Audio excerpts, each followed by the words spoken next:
Welcome to Voices in Health and Wellness, where we explore honest conversations with forward-thinking practitioners and founders who are challenging the status quo of care. I'm your host, Dr. Andrew Greenland, and today's guest is someone who brings incredible depth and originality to the table. I'm joined by Dr. Chris Deussing, a licensed clinical social worker, academic, and psychedelic clinician whose approach to therapy blends deep philosophical roots with cutting-edge care models. Chris recently transitioned from a larger group practice to building a boutique, highly personalized clinical model, one that allows him to work more closely with clients. So Chris, thank you very much for joining us today and welcome to the show. Oh, thanks so much, Andrew. An honor to be here. Happy holidays too. Thank you, and to you, sir. Could you perhaps give us a quick overview of where your clinical work has taken you and what's led you to your decision to move from a larger group practice into something more boutique and aligned? Sure.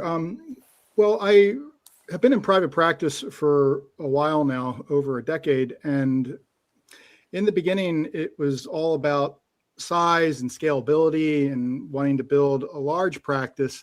And I've actually found that in this stage of my career, returning to a smaller practice, a boutique practice, allows me to have a bit more of the soul and the spirit that I want to preserve in the therapy I treat and the teams I lead, and providing the care that I do at this point in my life, both in standard psychotherapy and in psychedelic-assisted psychotherapies as well.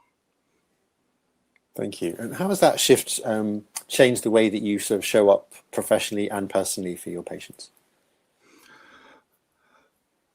The shift is that I can be really authentic in who I am and what I do. And I find that my voice has become much stronger since tightening my practice instead of, again, that large group practice.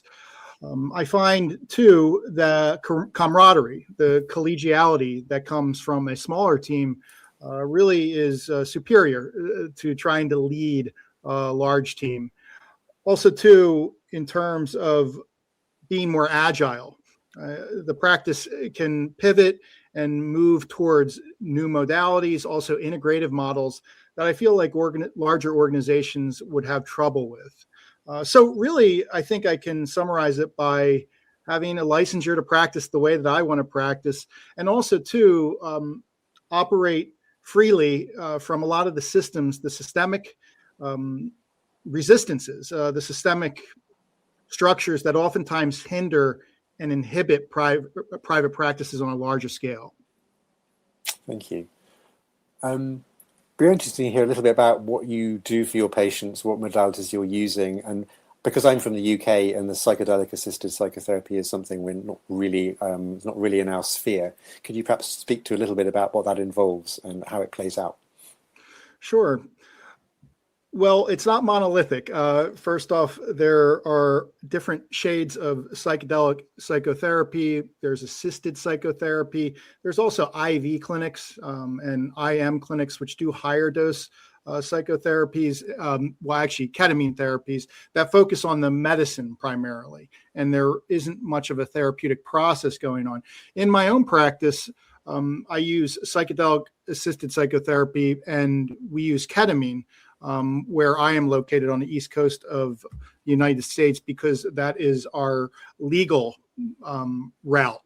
There are underground scenes. However, I prefer to practice with ketamine and above ground. So what that looks like with me is it is coupled with a therapeutic process. And the therapeutic process is a driver. So what I mean by that is a lot of people in the psychedelic medicine space, they get focused on the medicines and the molecules that we're working with, and don't necessarily really focus on the therapy, the preparation and integration work that goes into it.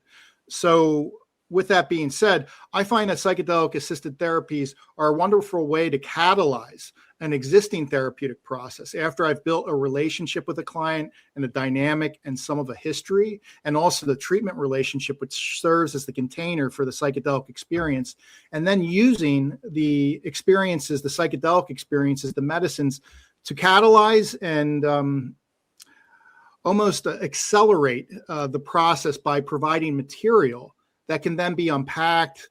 The symbols, the metaphors can be understood when we return to a standard psychotherapy process. So I find that the majority of my clientele that are involved in that protocol go through cyclic treatment in terms of at points they need medicine sessions, and then we titrate them back. And then when they need them again, we go back into that protocol. Thank you. And you've had quite a journey to get to where you are. But what led you into psychotherapy in the first place? And then how did you eventually end up doing psychedelic-assisted therapy? What was the kind of driver for that? Sure. I think that there's the standard answers with, ever since I was young, I wanted to help people. That was one of my big strengths as a kid. My father told me that ever since I was very young. However, when we peel back the layers, I have my own personal story with therapy helping me and really shepherding me through a difficult time in my life. And from that, I learned that healers, and in particular psychotherapists, oftentimes come from a wounded place, and a wounded place that individual has worked on. So I can honestly say that my arrival in psychotherapy as a professional is really anchored in my personal experiences with it and the trials and tribulations I've had to overcome from earlier in my life. So there's a very personal narrative behind it too, which adds a layer of purpose and meaning behind the work, which is something that really strikes me too in terms of our contemporary times. We've become so focused on seeing therapy as various modalities that the therapists become vessels, almost repositories of these various theories and techniques. I even call them technologies. And then we share them and help people integrate with those models. And to me, there is a much deeper kind of existential realm, both from the therapist and from the client, where we are dealing with these universal questions, questions such as life, death, what does my life mean? Where is my meaning and purpose?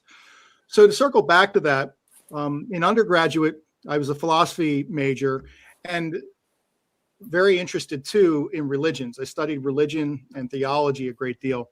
And I've actually found that the psychedelic medicine has provided a bridge to bring that self into the work that I do. I've talked with a lot of colleagues about this, and I share the sentiment that we are in a spiritual crisis in our modern day, loss of spirituality. I use this term lightly too, and in an inclusive manner, meaning to open up conversation. And I feel that the psychedelics can be a pathway to reconnect with some of these deeper layers of ourselves.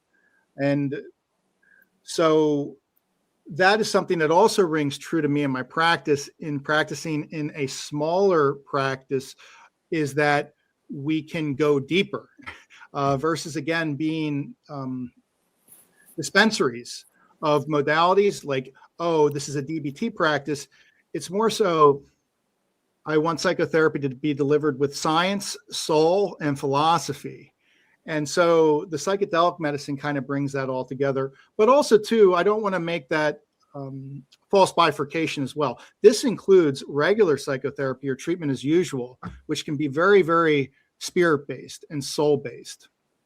One last thing I'll add is something I've been really thinking about theoretically, and this ties into one of my colleagues and friends' work, Dr. Samuel Sotios, is thinking about psychology and the modern psychology's loss of transcendence. Modern psychology and psychotherapy has become very what we call horizontal in terms of what's before us in this temporal plane of the world. Now, Dr. Sotios' work and what I've been trying to build upon is remembering the vertical realm of existence as well. And this includes the atemporal, the timeless, oftentimes accessible through ancient wisdom and practices and traditions. So it all starts to become full circle there in terms of science, soul, and spirit. And I try to infuse that in both my treatment as usual and my psychedelic therapy clients, and honestly, as a human being moving through life myself. Thank you.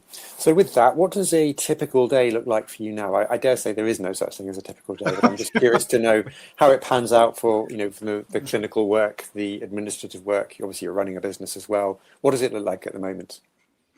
Right now, I get up around 4:30, 5 a.m. It's the only time that I can have some quiet time to settle. I love that time of the day. It's very generative. That's when I do my reading, my writing, preparing for a podcast at 8:15 a.m. My creative time, really. And then I move into my clinical day. I see usually about 4 to 6 clients a day. However, depending on acuity and need, that may go higher. Currently, I do not run a group, so all my clients are one-on-one. Sessions traditionally are 50 minutes to an hour long, but psychedelic sessions can be anywhere from 2 to 3 hours. So there's another difference in terms of psychedelic-assisted therapy and treatment as usual. I move through my day. I try to take breaks. I try to tend to myself, do self-care in a deep, meaningful way. So what I mean by that is not just sips of mindfulness, really trying to tend to my soul and my spirit, because my use of self is the most important tool that I have in the work that I do. And really trying to practice what I preach in terms of, if I'm telling people to drink more water to feel better, because oftentimes that's the root of a lot of our irritability and frustration, trying to hydrate myself. And then also to remain connected. I live close to home, so I like to go home and take lunch there and then come back to the office. So constantly trying to recalibrate myself between sessions. And then in the evening is more of my personal time. Once the clock is off in the evening time, I really try to put my phone away and just be present with myself, my loved ones, and engage in this thing called life until the alarm rings at 4:30 the next morning. I love your emphasis on self-care. It's so important with all patient-facing work, but probably especially with the kind of work that you do and the nature of the material that you're dealing with. So I'm really impressed with that. So what major shifts are you seeing in the wellness or mental health space more widely at the moment? That is a really layered question. There is so much going on in this field. Since I entered private practice about 15 years ago, the pace of change, particularly with technology, also, of course, we have AI that has come into the space. The therapy field, too, is under a lot of pressures, not necessarily negative ones.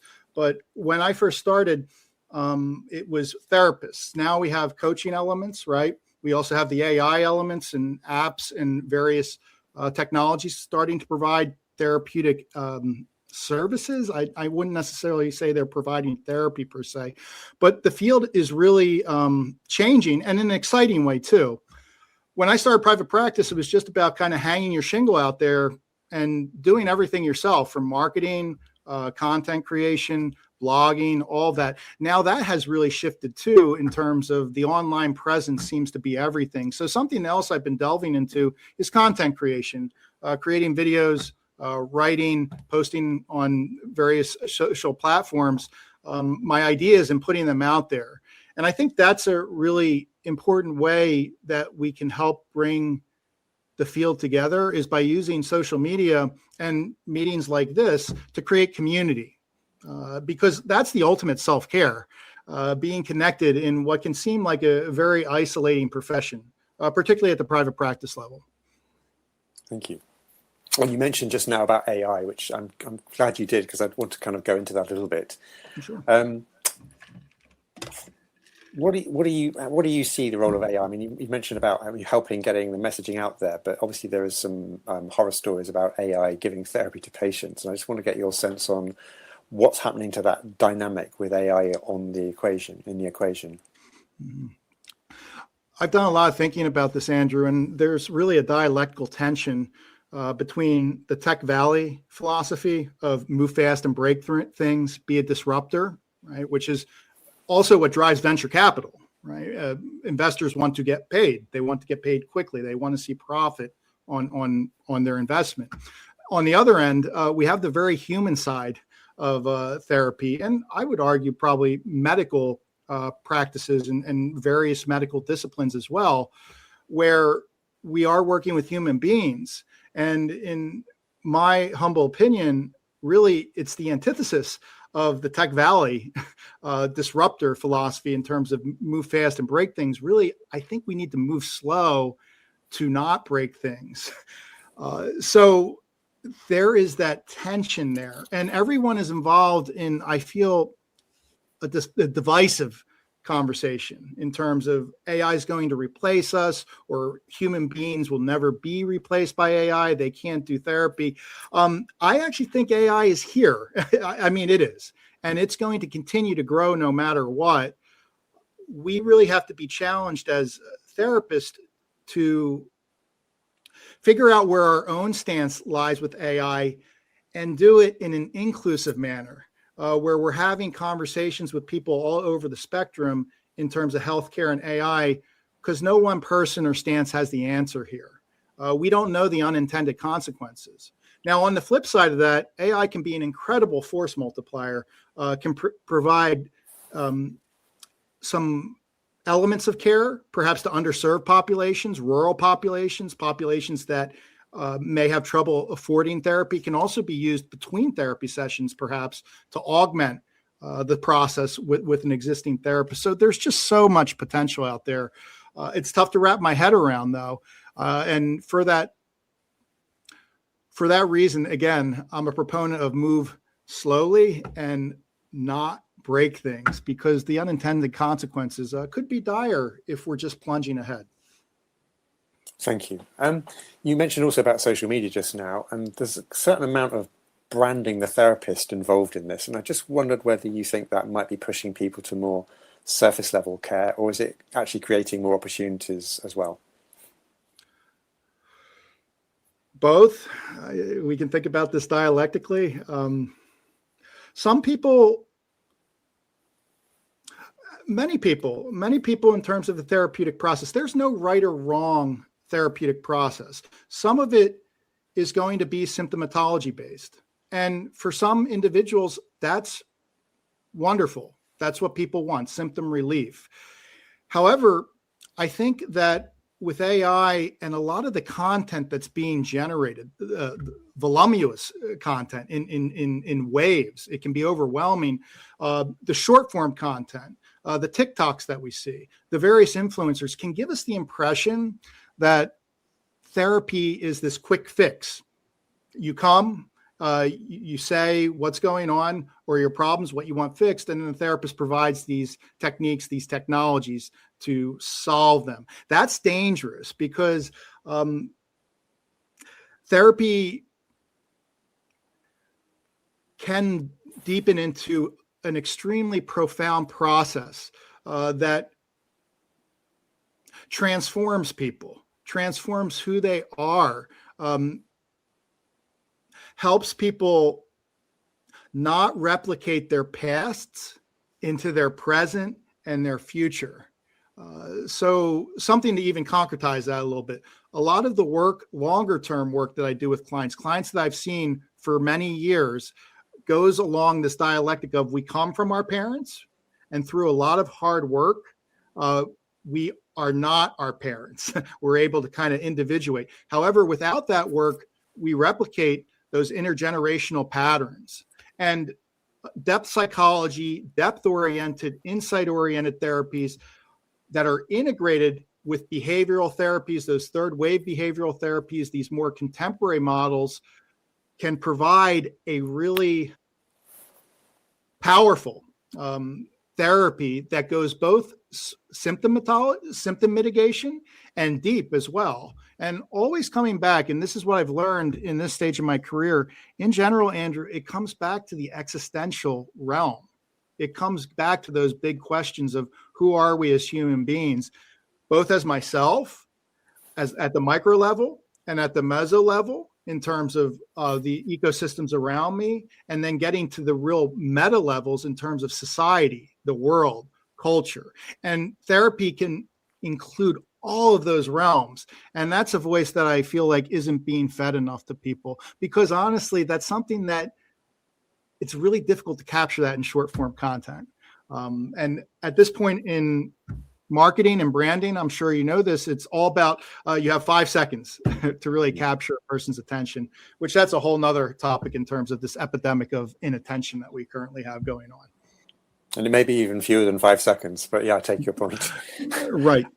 So I think on a previous conversation that we had, you mentioned something that really intrigued me, and that's this idea of vertical psychology and how clinical models have flattened transcendence. Can you unpack that a little bit for us and our listeners, and how you're working to bring that dimension back? Sure. Again, I have to give credence to Dr. Samuel Sotios. This is his concept. I actually would like to turn this back to technology a little bit in terms of algorithmic, in terms of algorithmic setups. So algorithms are reductionistic equations. They're meant to reduce. They're meant to flatten, really, in terms of understanding and trying to break down an individual. If we're to take a human being, really breaking them down and reducing them in terms of patterns and pattern recognition. So I feel that we are living in a time that's driven by algorithms, right? And so an example I like to use of this to try and conceptualize this is a Rubik's Cube. So you have an unsolved Rubik's Cube, which has 64 quintillion possibilities. That's the human being. That's Andrew Greenland right here, an unsolved Rubik's Cube in all its color and glory. Now, what algorithms do is they run that Rubik's Cube through a descending order to solve it. And you have this cube at the end that's beautiful. It's solved and it's homogenized. It's like everything else. So with algorithms, they tend to flatten things and also to really center us in the here and now in terms of what is on our screen before us, mainly what's in our phones. I like to say, in many ways, the new form of prayer is people bowing down to their phones. So when we're looking into our phone, we're in that world. We're disconnected. I am not looking at you. I am not connecting with you, making eye contact, interacting with the world around me, right? So it becomes flattened into that phone and everything that's being fed to you. Now, in terms of the vertical realm, really, I think it can be summarized in terms of look up. So not just looking straight in before us, right? Like, what are my problems in my life? What are my problems with my job or family or whatever brings clients to our door? In many ways, if we look up, we can be like, oh, wow, there's so much around us and above us and also below us. So to try and conceptualize this a little further, the vertical is depth oriented, right? But not just looking within, it's looking above ourselves. Now, for some person, if that's a religious paradigm to follow or a religious tradition, that's the access point. For others, it can be a psychedelic medicine experience. Whatever can bring transcendence and awe. This comes also, too, from another colleague, Dr. Kirk Schneider, in terms of awe-inspired living. Whatever we can do to reinstill that brings us into that vertical dimension, which then can feed into the ability to know that there's so much beyond ourselves. A lot of times, the source of mental illness is contraction into oneself, the loss of disconnection with others, with the world, with their meaning and purpose, and reconnecting and turning outward and expanding into the world, expanding into the horizontal axis and the vertical axis is where I feel like we need to go in many ways, in addition to being helped out with our traditional tools, such as medications, psychotherapy as usual, et cetera, et cetera. Thank you. And I love the Rubik Cube analogy. I think that's brilliant. Thank you for that. So let's talk about behind the scenes of running your practice, because it is a business at the end of the day as well. Just curious to know what's working particularly well for you right now. And is there anything that you focus on in terms of metrics to kind of keep an eye on things? Well, in terms of having a team, that's the biggest thing. And having great administrative support, I think that's very important. I think a lot of private practice owners can get caught up in, I have to do everything by myself. So needing to outsource and trusting individuals who have worked with me after gaining my trust to really run with it. I like to operate a practice that lets clinicians be who they are without micromanaging. And then providing people, I found that if we provide people with the tools and the relationships, I guess that's really what I want to stress, the relationships in a team, as long as those are robust and open with communication, I almost find that the outcomes come with the process. So in terms of indicators and metrics, we keep an eye on our census, our outgoing and incoming. We're also aware, though, of the seasonal aspects of this, of private practice as well. And what I mean by that is it ebbs and it flows. And also, too, being aware of optimal growth versus kind of malignant growth. Because again, a lot of practices get focused on, we really need to scale and we really need to build. I even think you're seeing this in some of the tech space as well, the tech therapy spaces as well, where people scaled real quickly. However, it wasn't done mindfully, and then it collapses in upon itself. So to circle back too, that is a big advantage of a boutique practice in terms of being able to mindfully grow and grow in a way that's very authentic to ourselves as a team and also to myself as an individual. Thank you. And on the other side of the coin, is there anything that's particularly challenging in your work right now? Any frustrations, bottlenecks, or things that for you are a time drain or resource heavy?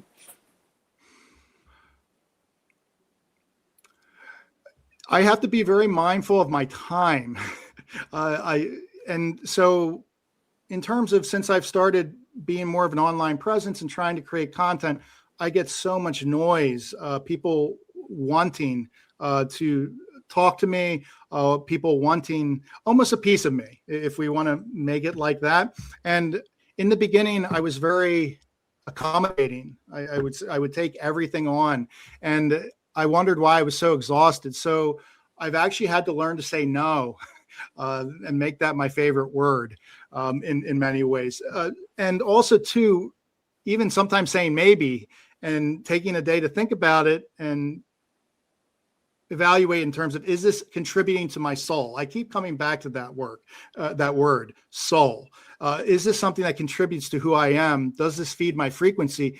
And if it doesn't, then it has to go. And it has to go with conviction, because everything that we're holding on to as a maybe stretches ourselves away from really focusing and honing in on what's important to us. In terms of bottlenecks, really,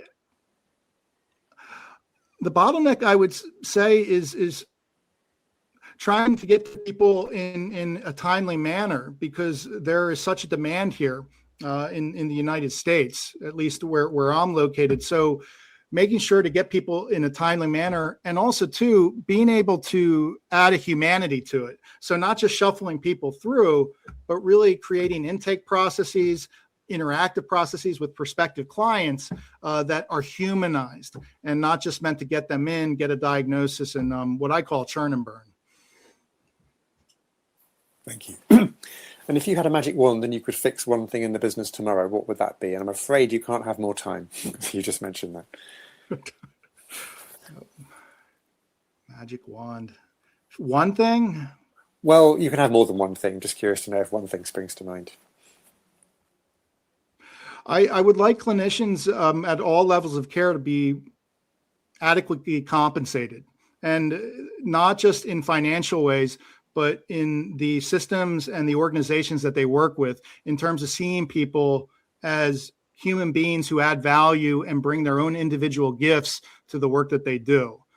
So I would love to see that. I think that would alleviate a lot of the burnout, existential burnout that therapists are having. There's a lot of therapists that are leaving the field, a lot of therapists who are becoming coaches. So that would be the first thing. Another magic wand I'd like to wave is, could we become more holistic in the care that we're providing? And what I mean by that is more holistic in the way that we are thinking about care and therapy. So not just viewing therapy as techniques and manualized treatments, but thinking as therapy as an integrative paradigm of philosophy, theory, history, remembering the history of it, and the manuals. So clinicians really realizing that instead of maybe becoming so hyper specialized, we really need to broaden the aperture around aperture out and view things from a more holistic manner and have more holistic conversations. A lot of therapists are siloed in their various orientations. I like to see cross-pollination, and also not a my CBT is better than your DBT mindset. And through having those conversations and also studying other modalities outside of our own to try to understand them, particularly perhaps modalities that we have trouble with or are critical of, I think that's a path forward. I guess more inclusivity, that kind of summates it. Thank you. Good answer. And if you were being mindful about mindful growth, which you just mentioned, but if you were suddenly flooded with ideal clients next week, for instance, what part of the business would break first? And don't say you. What would break first? Probably the infrastructure. I mean, we would be in a boutique practice. We're not equipped to handle a large influx, so we would have to bring on some extra support staff, and pretty readily in a timely manner, if to handle that. Got it. And moving forward, perhaps to the next year, what are your plans for the next year in terms of your practice development or things that you're working on? Yeah, things I'm working on. I am very happy with private practice, and I am proud of what I've accomplished. And at the age of 50, I'm looking for a little bit of a change. I'm not exactly sure what that change is going to concretize into. However, I do have some visions that have come into maturity over the past year. So very quickly, what I've started over the past year and really delved into are these academic reading groups, where we meet weekly, bi-weekly, and review academic text and also seminal works. Like we just finished a reading group on Man's Search for Meaning by Viktor Frankl, who survived the Holocaust concentration camps and developed logotherapy out of that. I've actually found this is a great way to build community and really fill in a gap, because there are book clubs and various things like that. But I mean, really kind of sitting down and reading and studying with groups, not just supervision groups as well. I've also looking to get more involved with writing. It takes a little bit of courage for me because I'm a bit of an introvert. So to put myself out there, even coming on this podcast, is a bit of a revelation to myself in terms of that I do have a voice and I can get it out there. So having courage to write articles, continue moving on in podcasts, and really developing the voice that I have and the wisdom that I've gained over the past few decades to help the younger clinicians not make the same mistakes and come online quicker than myself. So I see that as really part of my mission, in addition to continuing the clinical work. Well, on that note, Chris, I'm glad that you did come onto this podcast because it's been such a grounded and reflective conversation. And I thank you immensely for sharing all of this. I think so many listeners are going to really resonate with your honesty around what it takes to create a practice that aligns with who you truly are. And you mentioned soul, and I'm so grateful for your time this afternoon. Thank you very much for coming on. Oh, thank you so much, Andrew. Happy holidays, and to everyone listening.